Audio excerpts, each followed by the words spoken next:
Hello, everybody. Welcome back again. Today, I've got a particularly special guest. Today is joining me is Ed Conway. Now, Ed's daytime job is economics editor at Sky News, but he is also the author of one of my frankly favorite books that I've read, I think, in the last couple of years. And this book is called Oh, Material World. Um, Now, Material World is a description, or sorry, talks about the idea of these named six key materials within our world that effectively have driven and will continue to drive, frankly, society, economic growth, and the push to net zero over the next many, many years.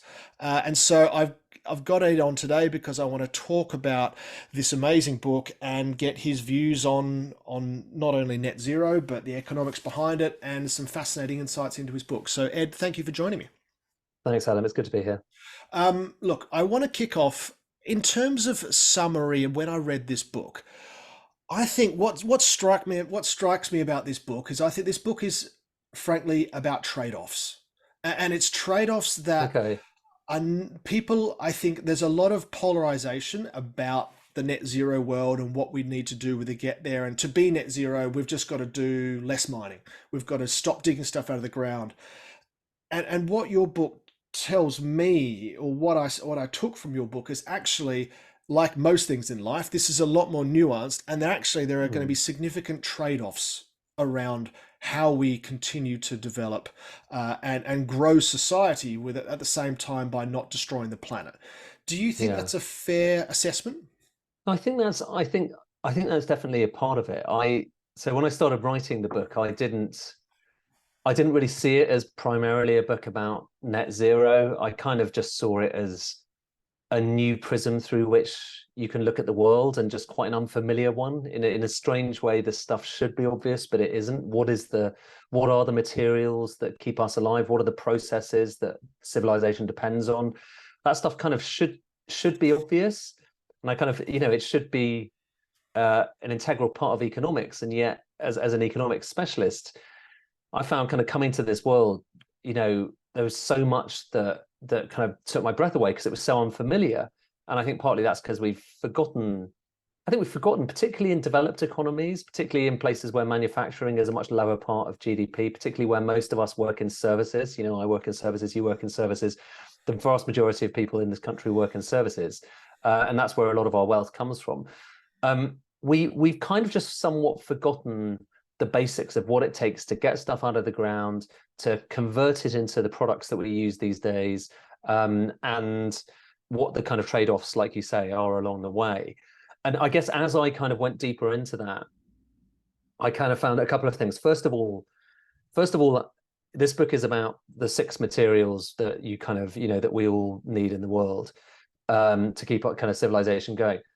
Um, but it's also about something else. It's about energy transitions. Yep. It's about how we deploy energy to take simple stuff like sand or iron or copper, and turn it into amazing things like lithium-ion batteries. So lithium into turning it into these extraordinary things, which is not a given. It's an amazing achievement that we have managed to do that. And I think actually kind of underappreciated. It took us a century to work out how to turn lithium into a battery. Mm. And we are still benefiting from that now. And that's part of what makes net zero more plausible and possible than it was only a few years ago. But yeah, partly it's about those kind of energy transformations, because you need a lot of energy to turn simple stuff into complex stuff. All of the activities that I talk about, whether it's making semiconductors, whether it's making glass, whether it's turning iron into steel, these are massively energy intensive processes. Yep. And so I found myself all along the way thinking, hang on, this is not just about the substances, it's also about energy. Yep. And then secondly, as the book went on, I guess this was always the plan, because I always wanted to have a battery material towards the end. I realized a lot of it was kept coming back to net zero. And I think the reason for that is we have set ourselves this task, getting to net zero by 2050, eliminating carbon emissions in net terms. We set ourselves that task, and I say we, politicians mostly, Hmm. in the UK in 2019. It was signed into law under Theresa May. It was the last thing she did before leaving office, without really thinking that hard about precisely how we would get there. Here, And absolutely. how we will get there is it turns out going to be really, really tough. I think it's doable, and I'm kind of more optimistic than many people I come across, but it's going to be bloody tough, Yep. and I just don't think people have been made aware of quite the scale of that, or indeed the fact that while in the long run there might well be economic benefits, certainly against the alternative of just allowing kind of further fossil fuel use and in an untrammeled way, what happens to the environment? There are economic benefits. However, it costs something. It costs quite a lot to do this, it turns out. Yep. Because we're shifting every different energy transition. Like I say, the book is partly about these substances, but along the way, these substances allow me to talk about the energy transitions that humankind has gone through in the past. So we went from wood to coal. The iron chapter actually has a lot about that. Yep. An extraordinary moment in humankind, the first industrial revolution, from coal to oil, from oil to gas, along the way, electricity playing a part. In each of those kind of transitions, we were going to ever more energy dense fuels. And so in some ways, once we had kind of mastered it, there was an economic argument behind it because, it was much more efficient. You were able to get more energy along the way, and we were deploying more energy. And part of our story as humans, as productive creatures, has been the deployment of ever greater amounts of energy to do more stuff, because everything in the economy is ultimately a form of energetic transformation. Yep. So the difficulty with net zero, aside from other things, is that we are trying to go down the energy ladder. So we're going to less dense sources of energy, whether it's kind of the wind or solar transformed into battery storage. That's quite inefficient in comparison with the amount that you can get from a given kilogram or whatever it is of oil or coal. And so that's kind of a thermodynamic challenge and an economic challenge that I don't think has been kind of fully appreciated. And also, not only are we trying to go down the thermodynamic ladder, we are trying to fit this energy transition. When I talk about those previous energy transitions, whether it's wood to coal, coal to oil, oil to gas, and so on and so forth, they tend to take many, many decades. And sometimes, with coal, some would argue that transition is only now kind of coming to an end. Yep. Some would argue that the full oil energy transition is still ongoing. These things arguably take kind of a century, yet we're trying to do this in basically a couple of decades. And that is 2.5 at the moment. That is a greater challenge from an industrial perspective than I think anything that humankind has ever set itself in the past. And I think the final thing I'd just say on that is that, partly, like I say, this book is kind of just about how the world works, how we make stuff, how it gets into our hands and so on. But what you realize when you're kind of understanding, this is how a silicon chip is made, is that there is so much carbon that's emitted along the way. I mean, one of the things that I hadn't realized, certainly, is that in order to make the silicon wafer that then later becomes a silicon chip, that first conversion where you take the chunks of silicon out of the ground and turn them into what they call metallurgical silicon, which then later becomes part of that really pure wafer. Yep. That first transition involves basically throwing it into a massive furnace, an electric arc furnace, alongside coal. So because partly for the chemical reaction, so that the coal helps to take away some of the oxygen from the silicon. So it's kind of like the Middle Ages in these places where solar panels and silicon chips are made, because they're basically the same thing. And you realize that even the kind of cleanest, whizziest stuff that we use these days involved quite a lot of carbon emissions and quite a lot of energy to make it. Yep. And so part of the challenge of net zero is trying to reimagine not just the kind of stuff that we're familiar with, like wind turbines and electric cars and exchanging petrol engines for electric. It's also about trying to reimagine the entire suite of industrial processes that are keeping us all alive. And that is much more knotty and for me also more fascinating as a kind of thing to write about.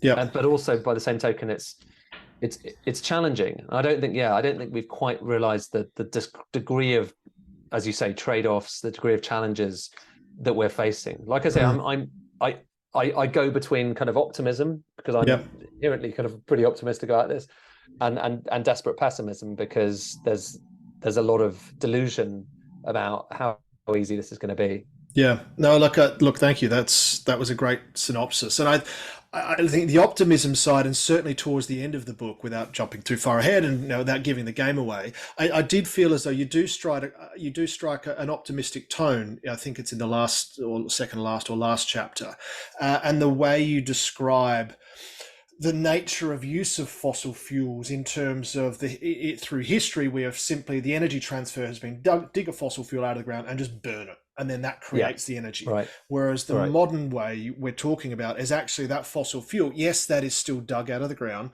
but instead that becomes an input to something else. And so actually correct. the fossil fuel itself is not necessarily, well, it might be burned in terms of the process, but the energy release, instead of going out, stays in the process and continues Yeah, on there.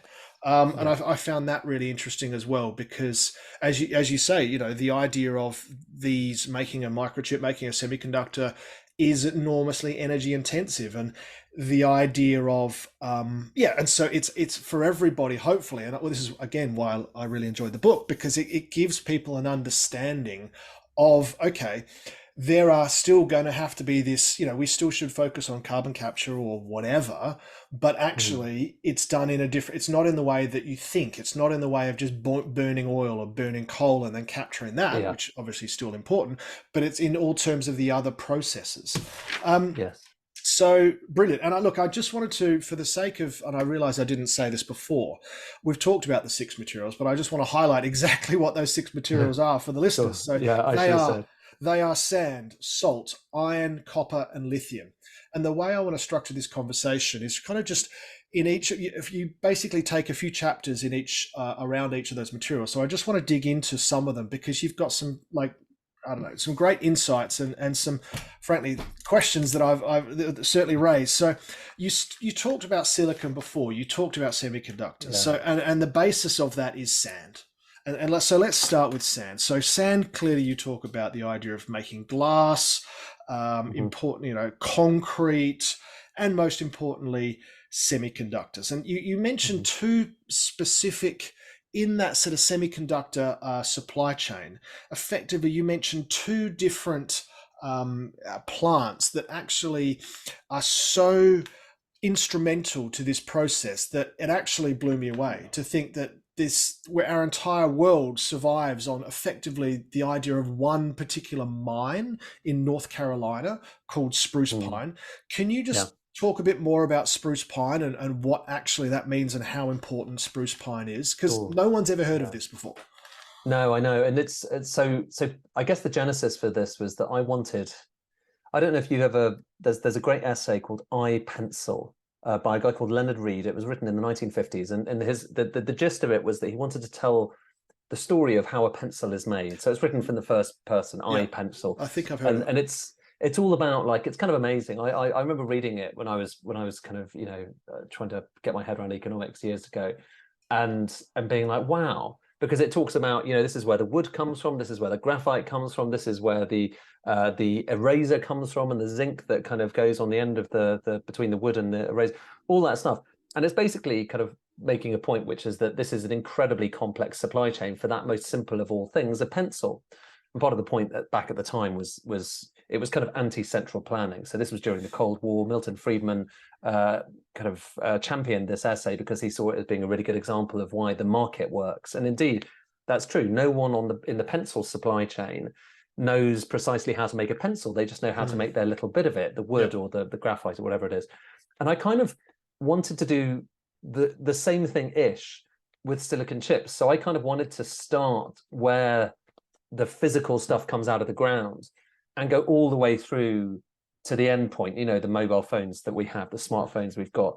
And I found, like, there have been some great books about what happens at the end. So that the fabrication plants in Taiwan, Chris Miller's book Chip War, which came out last year or the year before, is just fantastic on that. But I kind of wanted to go all the way back to the mine, where the stuff, I wanted to lay my hands on the stuff that eventually becomes a silicon chip, basically, because that's the point of this book. Where does it begin in the ground? If it's not grown, it's mined. And Yep. basically almost everything we're touching on a daily basis is mined somewhere. I kind of just wanted to to understand where it began in the earth, that stuff that later becomes these kind of gadgets that we use. And so I kind of went all the way down, and the fascinating thing about that supply chain is that even before your silicon wafer, which is their very pure kind of wafer of it, it's actually pretty much the purest thing that humankind has made. Before that silicon wafer, that big round kind of pizza star shaped kind of very pure bit of silicon arrives at the fabrication plant where it's imprinted with all the transistors and then becomes a computer chip. Even before it's arrived there, it has probably been around the world a couple of times before and been through so many different processes. Like I say, it starts in a kind of furnace that feels like the Middle Ages, but then you've got other processes, two other processes which make it incredibly pure and also which make the atomic structure incredibly ordered. So you take the silicon out of the ground, and here's the thing that I found striking. I thought it did come out of the ground as sand, and it is part of my sand chapter, so I'm cheating here slightly, but I wanted to have silicon chips. But I thought it did come out of the ground as sand. Actually, it is kind of the same atomic kind of chemical structure basically as sand, the silicon that later becomes the silicon chips. But generally speaking, when you get it out of the ground, in order to put it into one of those furnaces where you're going to start making metallurgical silicon out of it, it needs to be in big chunks, because otherwise, if it's sand, then the sand would just get caught in the convection of this 1,500 degree furnace. The sand would just float up in the convection current and gum up the filters. And so for very pragmatic kind of engineering reasons like that, actually it turns out it's not sand. And the ironic thing, actually, talking to people at the top of the supply chain, who actually make the silicon chips, they were all like, well, it's sand, isn't it? And I had to kind of eventually say to them, well, actually, no, it turns out it's not. Underlining the fact that no one knows how a silicon chip is made. And as far as I know, this is kind of like the first effort to try and explain that. But along the way, so one of the things you need to do after you've taken the sand, this quartzite as it's called, so the silicon out of the ground, you've turned it into metallurgical silicon, so it looks like a metal. You've then taken that metallurgical silicon and turned it into what's called polysilicon. You're basically kind of breaking it down atom by atom and then reforming it. So it's incredibly pure, 99.9999999% or something like that. It's 9 nines, they call it. Purity of silicon, like the purest thing pretty much that we're capable of making as a species. You then need to, again, break it down and then try and reform it into a perfect silicon matrix so that the atoms are completely perfectly lined up. And why are you doing that? It's because you're working at an atomic scale when it comes to semiconductors. You need those atoms to be in the right place so that those electrons can travel within your circuit perfectly. Anything that's not literally perfect in a silicon wafer means that you're going to disrupt that flow, and then your silicon chip isn't going to work. So purity and order are kind of like so important for these things that, in our pockets, that we kind of take for granted. So much work has gone into making them, even before you get to Taiwan and TSMC and all of that stuff. But in order to kind of make that perfect atomic structure, you need to melt down that incredibly pure 99.99999% pure polysilicon. They call it polysilicon. It's just, that's 99.999% pure silicon. It's just the name they give it. You melt down your silicon in this crucible, and then you pull it up using a kind of called a seed crystal. And it's this old process, very strange thing. You're pulling up this massive, what's called a boule of silicon from a molten pool of the stuff in this vacuum chamber, making this incredible, like I say, the most perfect atomic structure that we mass produce in the world. It's amazing just to make these devices that we take for granted. But in order to make that work and for it to be really pure, you need a really pure crucible in which you're melting that polysilicon. And the quartz that you need for that crucible, so it needs this particular atomic structure. It needs to be particularly pure. That quartz, there's only one place in the world where you can get that quartz, or at least in large quantities where you can get that. And that's a mine in North Carolina called Spruce Pine. And basically every silicon chip in the world, whether it's made in China, whether it's made in Taiwan, whether it's made somewhere else, in Europe, has at one point in its life had to sit in one of those quartz containers with the quartz that came from this single place in North Carolina, Spruce Pine. And yeah, I mean, like the funny thing about kind of going down these various wormholes in, what I call the material world, is that every so often you do come across these pinch points where it turns out one single place is all important for us. Like another example of one is in the salt chapter, I kind of look at it's a part of one of the most interesting things about salt is that it's also is not just that we need it sprinkle on our chips. Mm. It is also the bedrock for much of the chemicals industry these days. And a lot of, well, basically 98% of the tap water in this country is purified using chlorine that comes from a single plant in Cheshire. Why is it in Cheshire? It's because that's where the salt is. So the plant is kind of on top or very near where the salt deposits are. The salt comes out, they electrolyze it and turn it into chlorine and hydrogen and a few other things. If I went to visit this plant, it is, arguably one of the most important single places in the UK, but no one's ever heard of it. If it goes down, then within 7 days, we're rationing drinking water. And these places, it turns out, there are quite a few of them, all around, dotted around. But because I don't think much attention has been paid to this world, whether it's the manufacture of silicon wafers or how you get the chlorine that goes into your drinking water. We're kind of not aware about this stuff until something, God forbid, goes terribly wrong in the future. So there's a lot of those kind of those little places that seem to have almost a monopoly on the provision of certain things. There's this guy, I don't know if you've heard of it, a guy called Hermann Simon, who's a German economist, and he wrote a book called Hidden Champions. And it's kind of about, when you're looking around the world at companies, I guess, to invest in, you should try and pick the ones where they have if not a stranglehold, then definitely they're really dominant within some obscure sector you've never heard of. So I kept finding these hidden champions and thinking, God, okay, well, it's kind of semi-monopolies, but it's just because that, A, I guess no one's paying much attention to it, and B, these are such efficient kind of processes that that so much of them is bound up in a single place.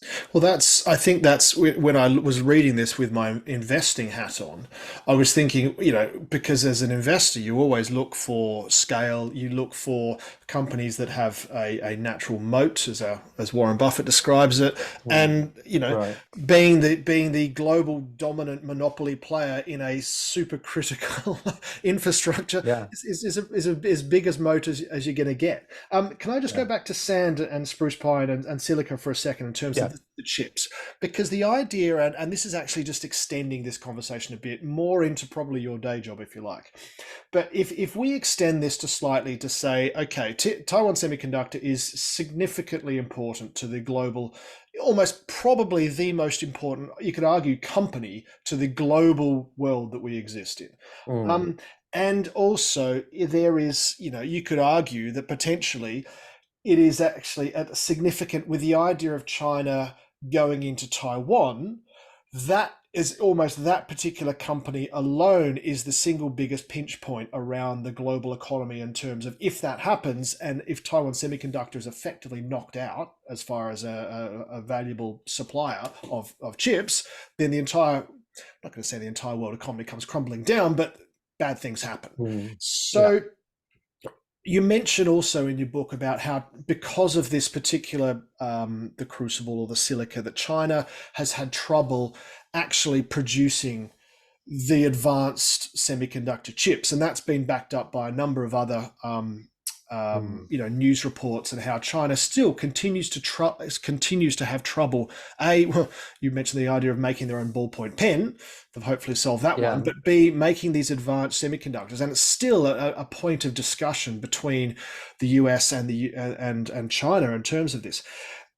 I guess in your mind, I mean, how much of an impact do you think this potentially has into, if any, idea of China going into Taiwan, and but at the same time, how much also then does this drive the argument that the US is effectively doing with semiconductors what they did with oil 25 years ago, as in, the US realized they were not self-sufficient in oil 25 years ago, and sending troops to go and die in the Middle East was not a sustainable path. Oil was critical, so they developed their own industry. You could argue that the US now is following that same path with semiconductors. And at some point in the next 5, 10, whatever years, they will be, you would imagine, self-sufficient in terms of semiconductors. I don't think puts Taiwan in a difficult situation. What are your thoughts? Well, it does. It does. So I don't think, having kind of traveled up and down that supply chain, I just don't think there's any way you could route all of that in one country. I just think it's impossible. It bestrides the globe. And talking about kind of dominant companies, so TSMC is one, most obviously. TSMC is the only company so far which has been able to make logic chips down to those kind of 2 nanometer dimensions. They call them, by the way, 2 nanometers, but actually it's not really 2 nanometers. It's a bit bigger than that, but that's just the naming convention. But those are the most advanced, the smallest things, and it is just mind-boggling how small this is. It's smaller than the wavelength of visible light. That's how small these transistors are. They're smaller, considerably smaller than like a coronavirus, or 1,000 times smaller than a red blood cell. Each of these little transistors that go inside your device, I think, is one of the most magical, amazing achievements of humankind. Still more so because it's so prevalent. Everyone has these devices. In the developing world as well, everyone's got smartphones, and inside those smartphones is a little bit of nanotechnology. So I think it's kind of amazing and something to be celebrated. But yeah, TSMC is way ahead, and they're ahead of Intel. The irony here is that Intel was one of the big funders of this. So you need a particular type of technology to be able to imprint transistors that are that small. It's called extreme ultraviolet lithography. Lithography is just a way of taking light and kind of imprinting it onto a silicon wafer, and then you use chemicals to kind of get rid of the bits that have been lasered off. And the machine. So Intel was one of the companies which was investing early in the machinery to be able to do this. It just so happens they haven't worked out how to really use the machines, which it turns out is actually a really important and very much not trivial thing, because it's really hard, even if you've got the best equipment, to be able to turn these things out at scale. And people kind of forget about this because semiconductors are such a kind of advanced technology. The thing that a semiconductor plant prides itself on, generally speaking, is its yield. So it's being able to have a silicon wafer where 90% of the little chips that are kind of imprinted along it, because it's a round silicon wafer, you print out lots of little tiny things, which can be a centimeter, like a stamp size square, and then you slice it all up. So you're getting a lot of little chips from each of these silicon wafers. But the things that a lot of these places pride themselves on as yield is being able to get as many reliable chips out of a single piece of silicon wafer. And TSMC is just really good at it. They're just really good at running that manufacturing process and leveraging the tools that are there. It's worth saying that, talking about kind of monopoly, like hidden champions, it's no longer so hidden, but even more of a stranglehold is enjoyed by a company called ASML, because ASML is the company that makes the machines that allows you to do this. So in every TSMC fab, there are a lot of ASML, these massive things, the most expensive machine tool in the world, which enables you to kind of create this extreme ultraviolet light. But it's crazy extreme EUV. It doesn't exist in the atmosphere. So they're actually magicking up this type of light that doesn't really exist in order to beam it down onto these chips. It does that, by the way, because the wavelength of normal visible light is too big. So it's too cumbersome to get actual light. The more time I kind of spend thinking about these things, the more my mind boggles, and I find it so exciting. Absolutely. But ASML is the only company which is able to make those machines. So there's another monopoly there, and interestingly, they're a Dutch company. Yeah. And within each of those machines, you've got lenses made by Zeiss, a German company, lasers made by Trumpf, which is another German company. So there are lots of actually quite a lot of. There's a lot more Europe within the semiconductor supply chain than you might have thought. But so far at the moment, like you say, oh, and by the way, ASML is one of those companies. It was massively supported by the Dutch state for years and years and years. Everyone said for years and years and years, why are we subsidizing this useless company, which is trying to do this technology, which everyone knows will never be able to happen? And now it is one of the world's most important companies, arguably just as, if not more important than TSMC, because without ASML, you don't actually have the machines that allow TSMC to do what they do. So there are kind of lots of different pinch points, but yeah, I think you're totally right that Taiwan is just right in the center, and also South Korea, because Samsung is the other company which is able to make quite those which is able to use EUV lithography. They tend to use it for memory chips, I think, as far as I can understand, and I think storage. And so that's a little bit different. It's not the logic chips, the brain of the phone or the computer. But a lot of people say that TSMC is, I mean, it's clearly not the main reason. I mean, there's a long history of the story of Taiwan and China that goes back, obviously, to the period of communist revolution. So TSMC is only a kind of a recent chapter in it, but it definitely exacerbates, it definitely underlines part of why China would rather like to have that as China, Greater China. There are even stories, doing the rounds. I don't know how true they are, but that TSMC should or even has installed explosives inside each of its fabs, so that in the same way that people used to kind of explode bridges when they were retreating in the war, so that you could explode the fab if the Chinese do invade. I don't know how true that is, but it's something that the Americans can talk about a little bit. Well, but just back to your, just finally though, the Americans, what's interesting about this supply chain though, okay, which is quite distinct from a few other things, is that while America doesn't have any of those plants making the kind of super small transistors, because Intel hasn't quite cracked it yet. I think they will crack it soon, but they've had a real nightmare doing it. America is really has a foothold, if not a stranglehold, foothold on so many different other parts of that supply chain, so all the way down to silicon wafers. It's got places there. So I think in semiconductors, it's in a much better position than it is, for instance, with batteries or solar panels, where China is way, way ahead in terms of production and innovation. Fascinating. And just to extend on that, and so look, TSMC is also in the process of building a fab in Arizona as well, aren't they? So you are going to get. But interestingly, they're struggling there. They're struggling, and I think they're struggling just to get, because it is quite a very intensive skill thing. They're struggling to build it, but they're also struggling to find people who can actually make the chips, and that's because the skill of taking these machines and using them to turn out lots of really high yield silicon wafers with really low dimension transistors is just really hard. It's a high skill thing, and a lot of those skills just reside in Taiwan.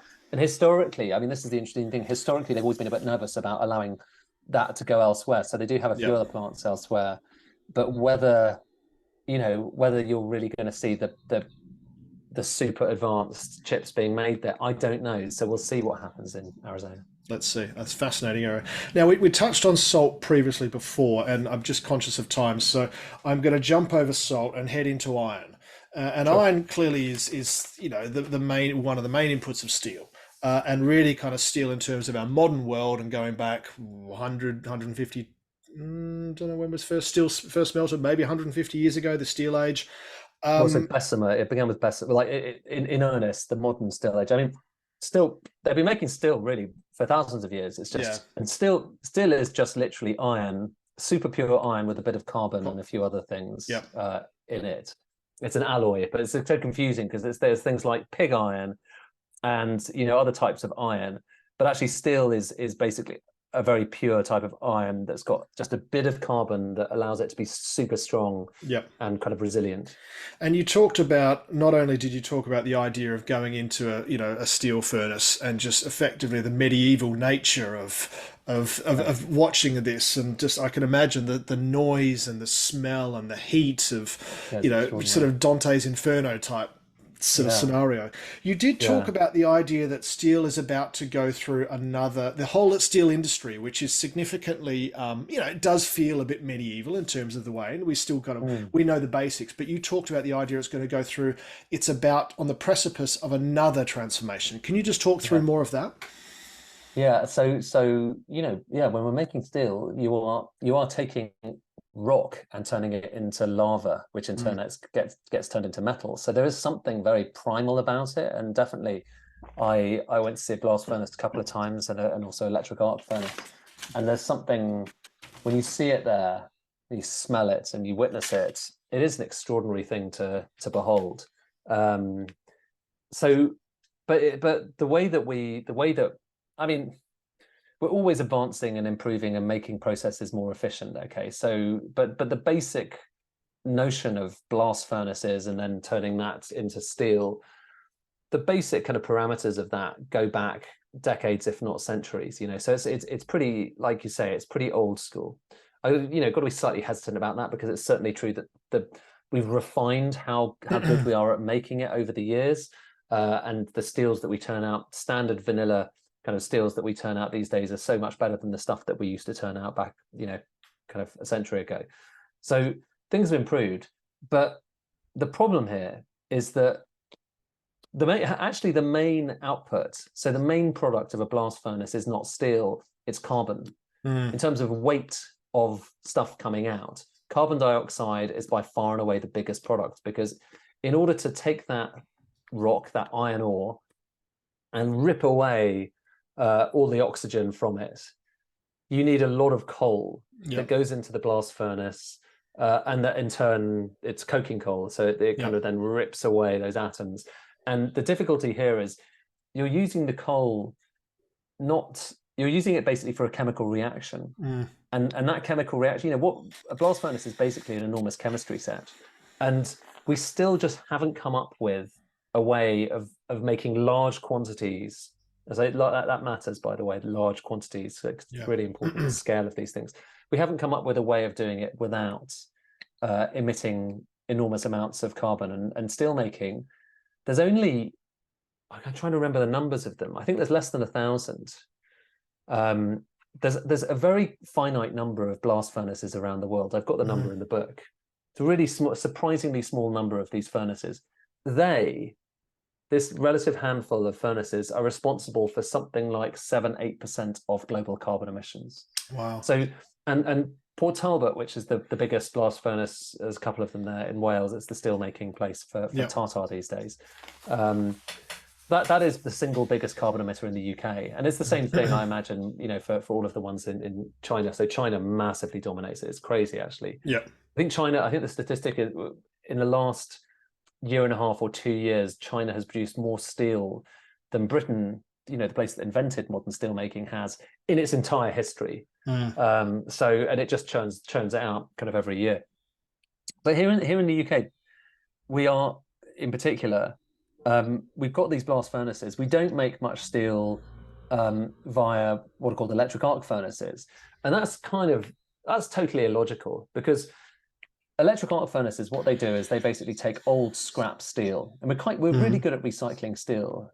It may seem like a dirty sector, but it's incredibly efficient at taking old steel and recycling it.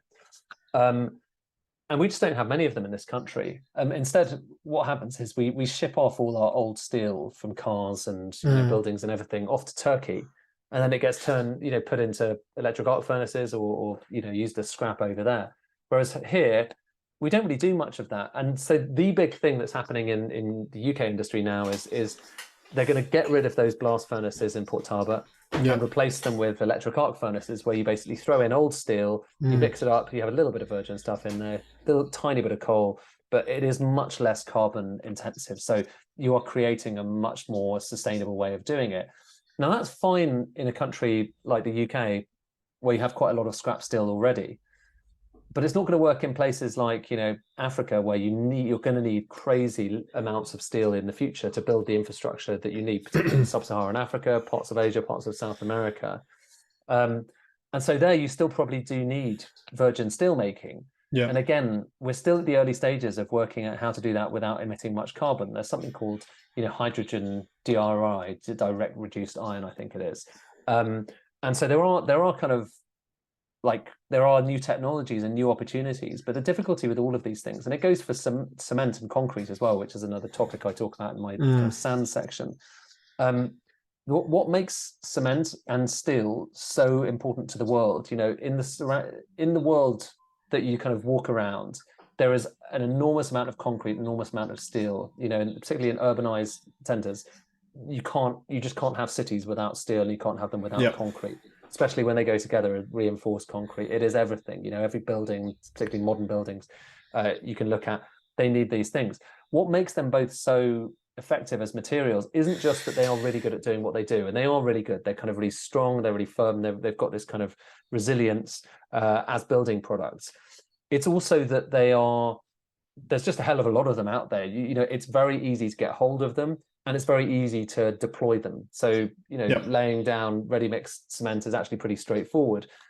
Putting steel into buildings well, you can get that steel pretty cheaply from anywhere in large quantities, which you need. Mm. So mastering that, not just being able to make steel in a laboratory or in a test facility, but being able to make it through one of these new models, DRI perhaps, and being able to turn out loads are two entirely separate questions. Yeah. And we're so far from being able to turn out lots of low carbon steel.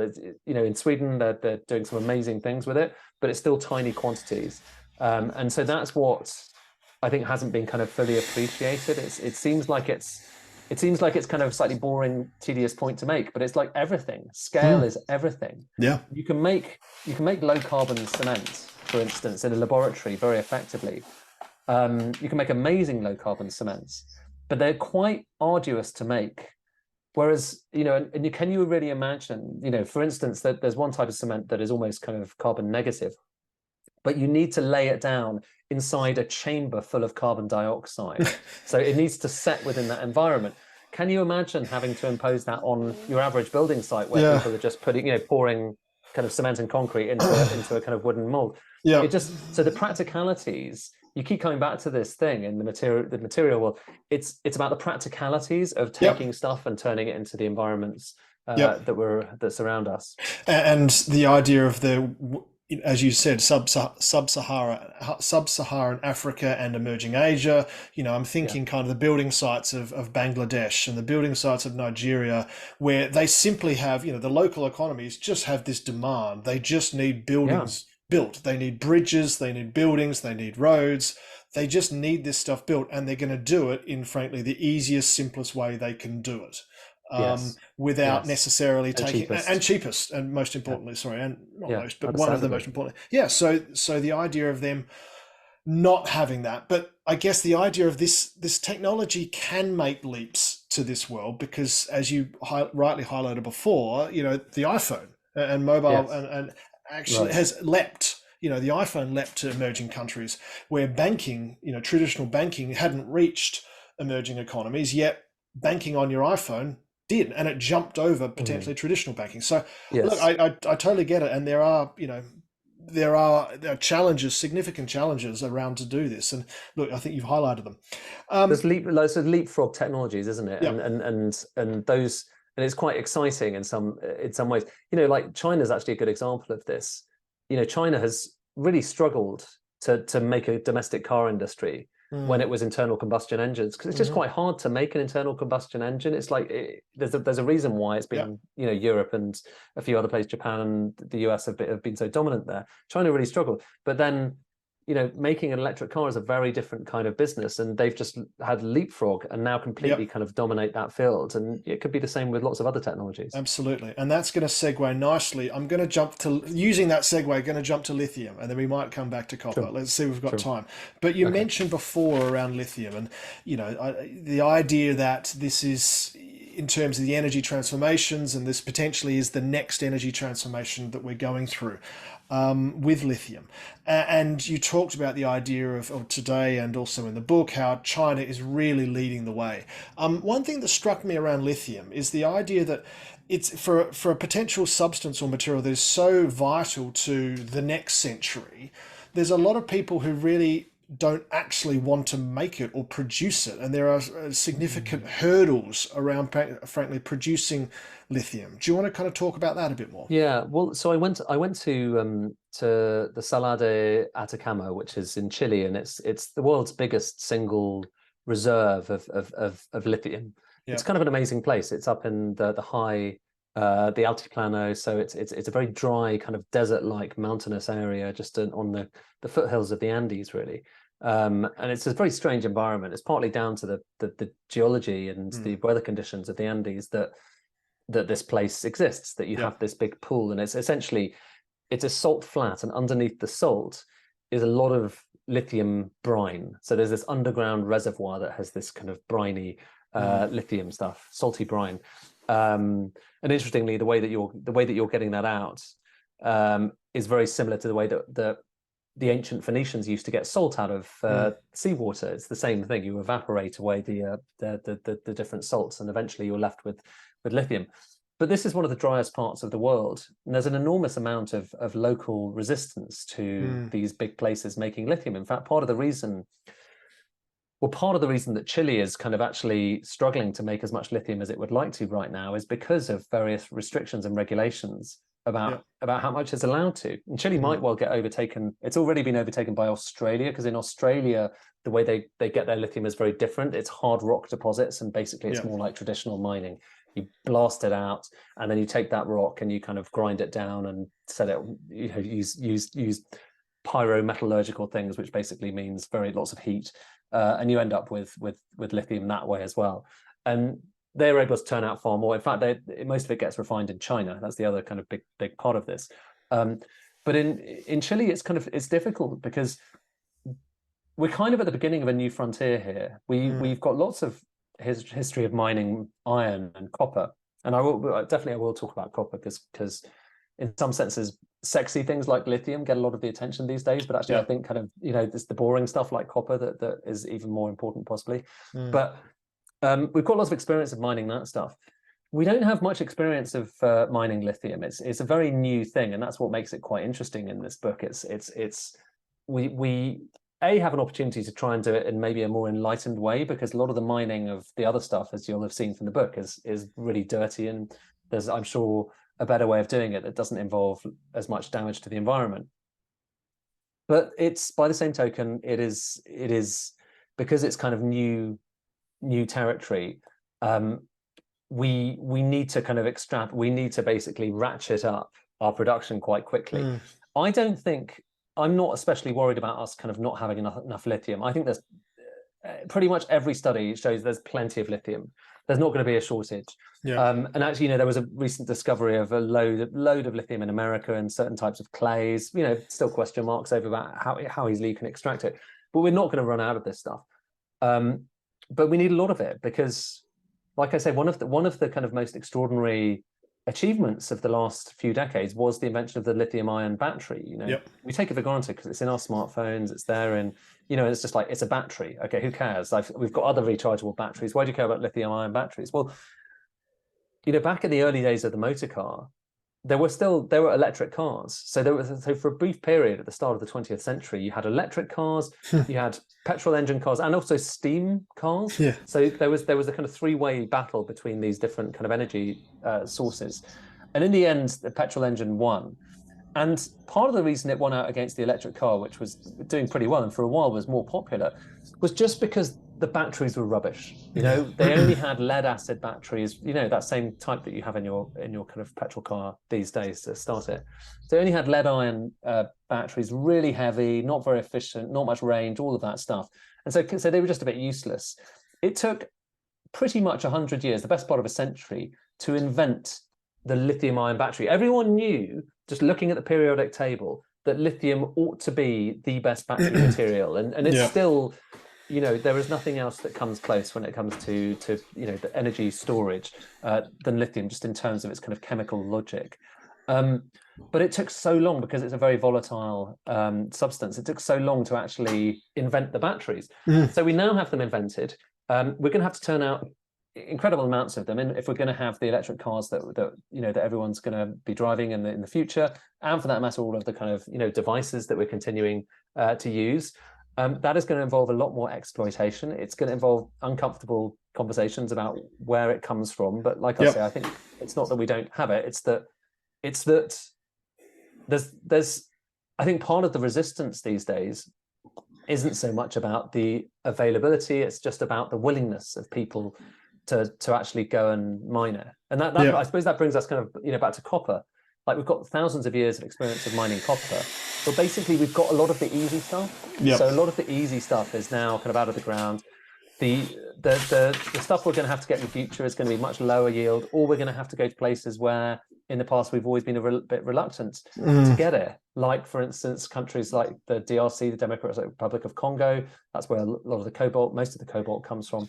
There's also really high grades of copper. It's usually found alongside copper. And some people are talking seriously about mining under the sea. The reason they're doing that is because we're going to need incredible amounts of this stuff. I went to this mine. It is the world's biggest man-made hole, a place called Chuquicamata in Chile. It is a canyon. You know, it's like looking into the Grand Canyon when you're standing on the lip of it. It's crazy just how enormous and deep it is.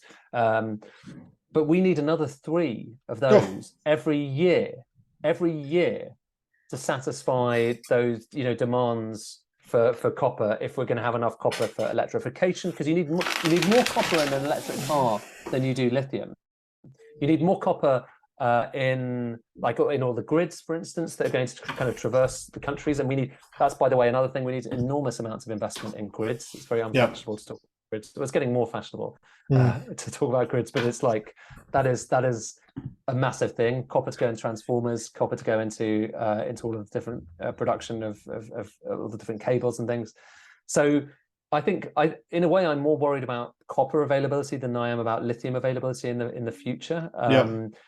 And it's the boring stuff. It's like, do you have enough copper? Do you have enough ball clay? So ball clay, I think half of the world's ball clay actually still gets mined in Cornwall or Devon or maybe Dorset. Anyway, in England.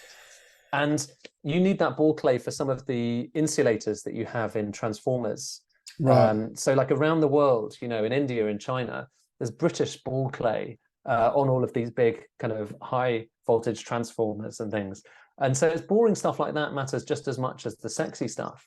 And that's the thing. I mean, like this book is all about how the seemingly boring turns out to be really fascinating and more interesting than you ever thought. No, it's thank you. It's brilliant. And then look, in terms of wrapping up, I've got a few minutes to go.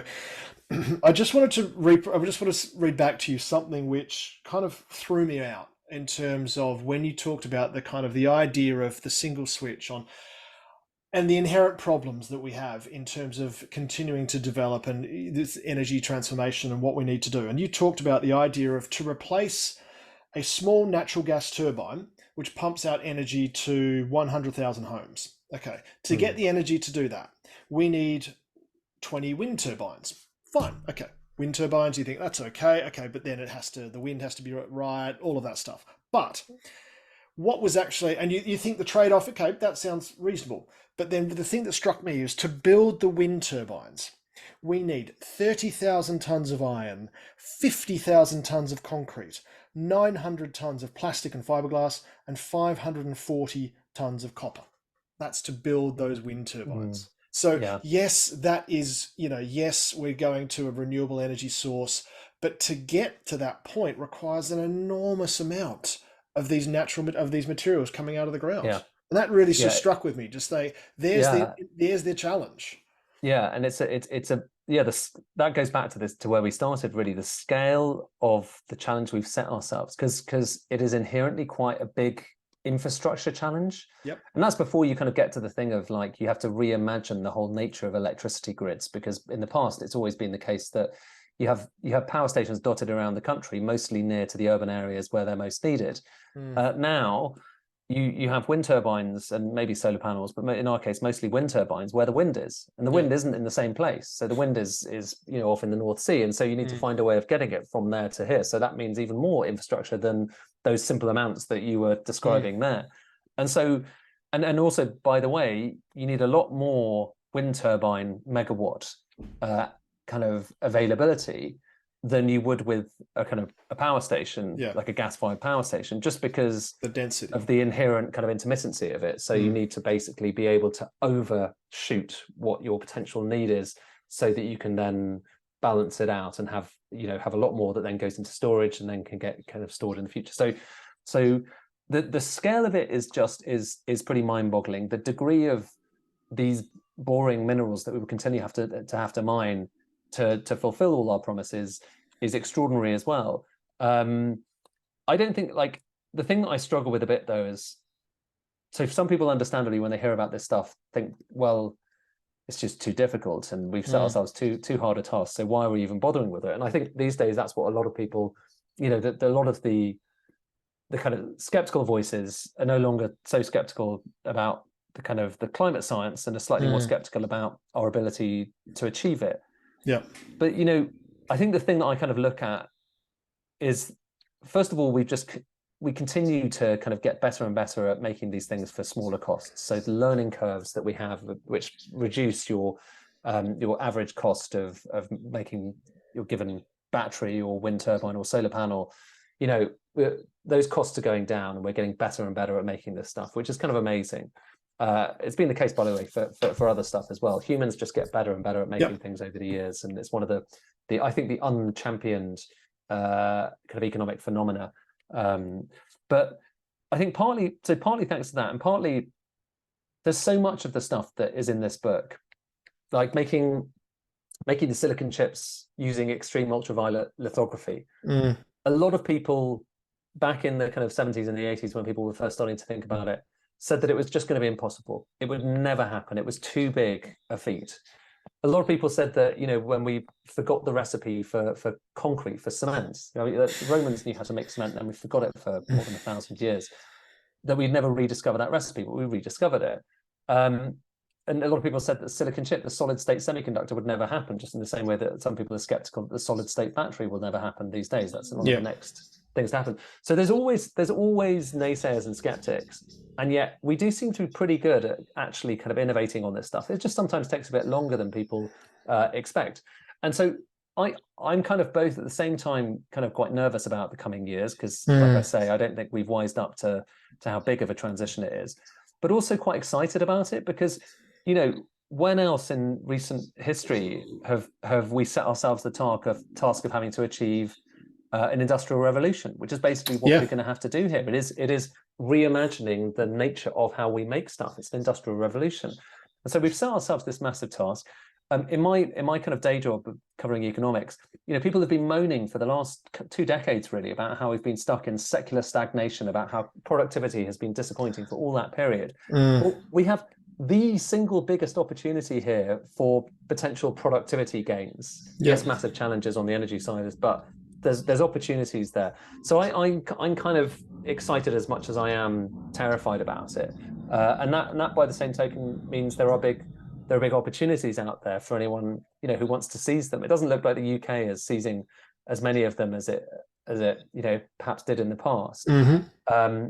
But we'll see. It's exciting. I think it's an exciting time to be living in. Look, I think that brings us to, that's a perfect way to summarize where we're headed and what we're doing, and the idea of human ingenuity, never short human ingenuity, because we've managed to find ways through. You know, we were all thought a few years ago, we were going to be locked away forever, and human ingenuity found a way through that, and we will continue to find ways. So look, I'd share your sentiments in terms of the optimism, but I think the more people understand the scale of the trade-offs required, hence, and something like this book brings that to life, then the better placed I think, you know, we can be going forwards to have serious, proper grown-up conversations, instead of just ranting at my way is the right way and why don't you listen, to have proper grown-up conversations about priorities and trade-offs and all of that stuff.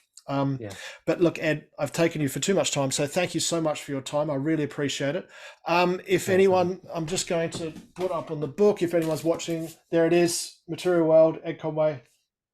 Look it up on Amazon. Buy it in good bookstores. All good bookstores. All good bookstores. Ed, appreciate your time, and look, catch up soon. Thank you. Thank you.